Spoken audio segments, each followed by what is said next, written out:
प्रिय विद्यार्थी भैया बहनों, आज बहुत दिनों के बाद चैनल से जुड़ना हुआ है। आज मैं आपके सामने आपके काव्य खंड के पहले कवि अयोध्या सिंह उपाध्याय हरिऔध और शीर्षक पवन दूतिका। तो अयोध्या सिंह उपाध्याय हरिऔध जी का एक महाकाव्य है जो हिंदी खड़ी बोली का, हिंदी का प्रथम महाकाव्य नहीं उसको कहते हैं, हिंदी खड़ी बोली का प्रथम महाकाव्य प्रिय प्रवास खड़ी बोली में लिखा गया द्विवेदी युग में। उस प्रिय प्रवास की कुछ पंक्तियाँ यहाँ पर पवन दूतिका शीर्षक से पाठ्य पुस्तक में संग्रहित की गई हैं। प्रिय प्रवास महाकाव्य कुल 17 सर्गों में विभक्त है। इसमें श्री कृष्ण और राधा के विषय में, जैसा कि पहले मध्य युग के कवियों ने श्री कृष्ण और राधा का जो चित्रण किया, तो उसमें वियोग की स्थिति में केवल वो अपने व्यक्तिगत दुखों तक ही सीमित रह गए, चाहे कृष्ण हो चाहे राधा हो। लेकिन यहाँ पर अयोध्या सिंह उपाध्याय हरिऔध ने राधा और कृष्ण को, राधा को समाज सेविका और कृष्ण को एक तरह से समाज सेवक के रूप में अपने इस प्रिय प्रवास महाकाव्य में रखा है, उनका चित्रण किया है। श्री कृष्ण के मथुरा चले जाने के बाद राधा का वियोग बढ़ जाता है और वो एक दिन, जैसा कि यहाँ लिखा हुआ है, बैठी खिन्ना यक दिवस वे गेह में थी अकेली, आके आंसू दृग युगल में थे धरा को भिगोते, आई धीरे इस सदन में पुष्प सदगंध कोले, प्रातः वाली सुपवन इसी काल वातायन से।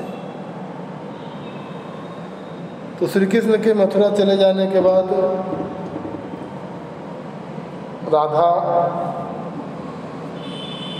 उनके वियोग में थोड़ा दुखी है और दुखी होने के कारण वह खिन्ना मतलब खिन्न होकर, यक दिवस यानी एक दिन, राधा खिन्न होकर के एक दिन कहाँ बैठी हैं? गे मतलब क्या होता है? घर में अकेली बैठी हुई हैं। आके आंसू दृग युगल, दृग मतलब नेत्र, युगल यानी दोनों, में थे धरा को भिगोते। तो उनके दोनों नेत्रों में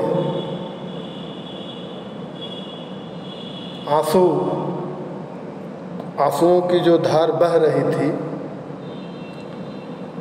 तो वो कितनी ज़्यादा मात्रा में है कि कह रहे हैं कि थे धरा को भिगोते, कि उनके दोनों आँखों से आंसू निकलकर पृथ्वी को भिगो रहे थे। आई धीरे इस सदन में पुष्प सदगंध को ले, और उसी समय प्रातः वाली सुपवन इसी काल वातायनों से, वातायन मतलब क्या होता है? खिड़की है। वातायन यानी खिड़की, तो वातायनों यानी खिड़की हूँ। पुष्प सदगंध, तो पुष्प सदगंध का मतलब फूलों की, ये क्या हो जा रहा है, फूलों की सुगंध।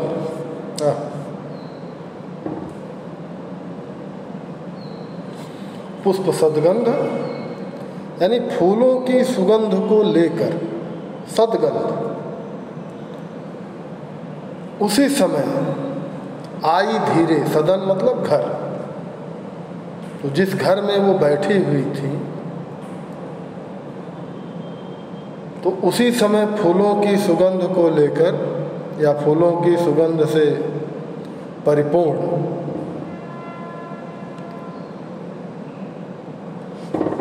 प्रातः वाली सुपवन, प्रातः काल बहने वाली सुपवन यानी अच्छी हवा, इसी काल वातायन से, तो उसी समय खिड़कियों से फूलों की सुगंध को लेकर प्रातः काल वाली सुपवन धीरे से उस सदन, कौन से सदन, जिसमें राधा बैठी हुई है, उस घर में आई।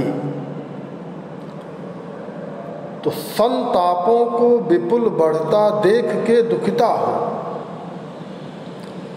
धीरे बोली सदुख उससे श्रीमती राधिका।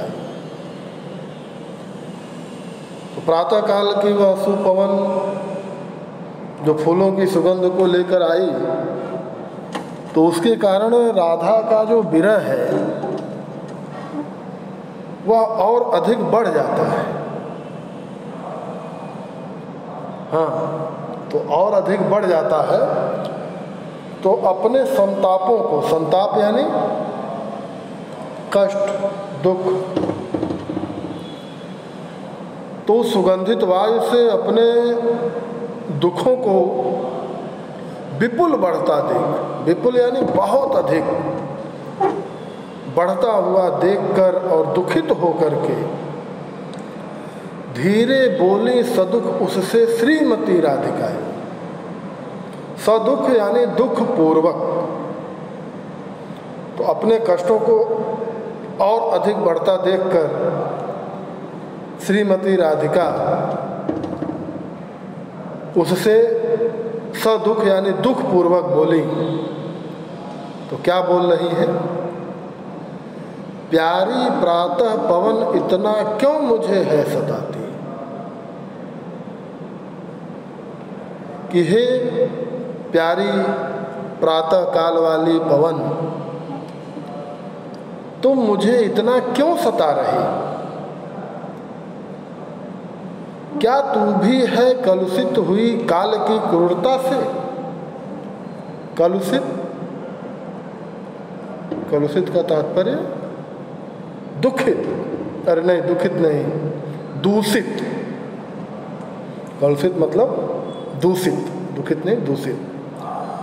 तो हे प्रातः काल वाली पवन, तू मुझे इतना क्यों सता रही है? क्या तू भी काल की क्रूरता से, यानी काल ने तुम्हारे ऊपर कोई इस प्रकार की क्रूरता की है जिसके कारण से तुम दूषित हो गई हो, तुम्हारे अंदर दोष आ गया है, और इस कारण से तुम मुझे सता रही हो?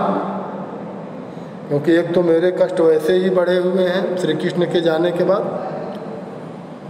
और ऊपर से तुम्हारा इस प्रकार से मेरे इस भवन में आना, वह मेरे कष्टों को और अधिक बढ़ा रहा है।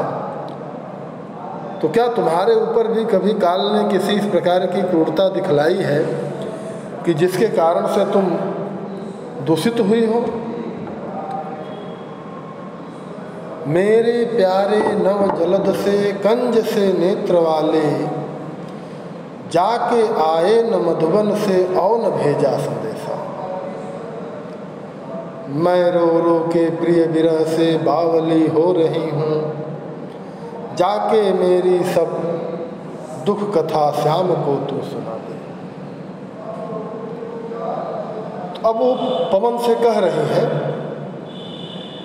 उनको अपना दूत बना करके, पवन दूत का शीर्षक है, तो उसको दूत बना करके वो भेज रहे हैं। थोड़ा सा पंखा नहीं चला रहा हूँ क्योंकि चलाने पर क्या होता है, आवाज़ गूंजती है, और आज थोड़ी गर्मी ज़्यादा है, पसीना भी हो रहा है।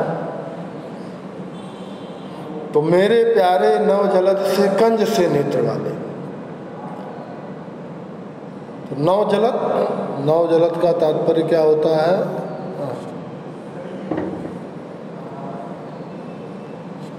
नव जलद यानी नया, जलद मतलब बादल। तो नए बादलों के जैसे शरीर वाले, और कंज से नेत्र वाले। कंज मतलब क्या? कमल। और कमल के समान नेत्र वाले मेरे प्यारे अर्थात श्री कृष्ण, नए बादलों के समान शरीर वाले और कमल के जैसे नेत्रों वाले मेरे प्यारे श्री कृष्ण, जाके आए न मधुबन से और न भेजा संदेशा। कि वह मधुबन चले गए और वहाँ से वापस आए भी नहीं,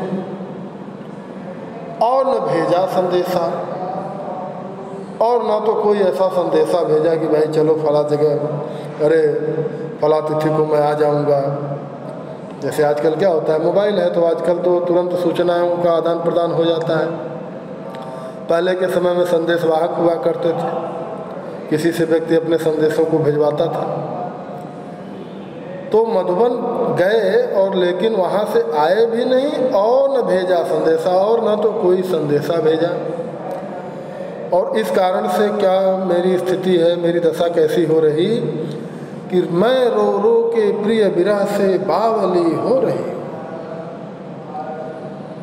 तो न तो उन्होंने कोई संदेशा भेजा, इस कारण से मैं क्या है, रो रो के प्रिय विरह, कि अपने प्रियतम अर्थात कृष्ण के विरह में रो रो करके बावली हो रही। बावली मतलब बावरापन, जिसको कहते हैं ना, एक तरह से पगलाने की स्थिति। नहीं, भोजपुरी में कहते हैं बौरा जाना, तो वही बावला, बावरा, बौराना सब एक है। तो मैं रो रो के प्रिय विरह से बावली हो रही हूँ। तो जिसके कारण मैं रो रो के अपने प्रियतम के विरह में, श्री कृष्ण के विरह में बावरी हो रही हूँ, तो जाके मेरी सब दुख कथा श्याम को तू सुना दे।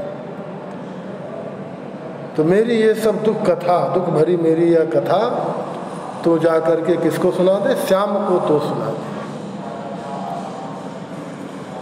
इससे संबंधित कुछ प्रश्न पूछे जाते हैं, जैसे शीर्षक हो चाहे पाठ हो, जो भी।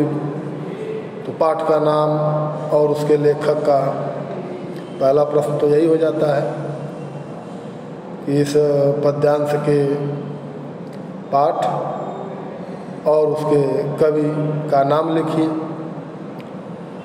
फिर इसके बाद इसमें रेखांकित अंश, तो रेखांकित मैं इसलिए नहीं कर रहा हूँ कि आप संपूर्ण स्थलों की व्याख्या करेंगे, क्योंकि रेखांकित कर देने पर केवल रेखांकित करेंगे, बाकी चीज़ें छूट जाएंगी। भाई कोई दूसरा प्रश्न पत्र बनाएगा, कुछ करेगा, तो वो कुछ दूसरा रेखांकित कर सकता है। तो खड़ी बोली का काव्य है, इसको समझने में कोई परेशानी भी नहीं है। तो आप संपूर्ण व्याख्या करेंगे, रेखांकित अंशों की व्याख्या तो एक प्रश्न आता है। 2 प्रश्न हो गए, 3 प्रश्न अब इसमें से हमको बनाने पड़ते हैं। तो मेरा एक आग्रह है कि आप लोग स्वयं प्रश्नों को बनाकर उसके उत्तर लिखें, क्योंकि जब चीज़ें समझ में आ जाएंगी, व्याख्या समझ में आ जाएगी, तो प्रश्न बनाने और फिर उसका उत्तर लिखने में कोई समस्या नहीं होगी। जैसे इसमें प्रश्न एक हो सकता है कि राधिका किससे अपना संदेशा भिजवा रही हैं।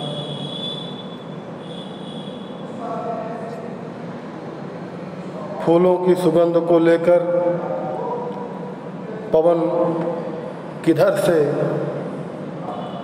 घर में आई। दूसरा प्रश्न ये भी हो सकता है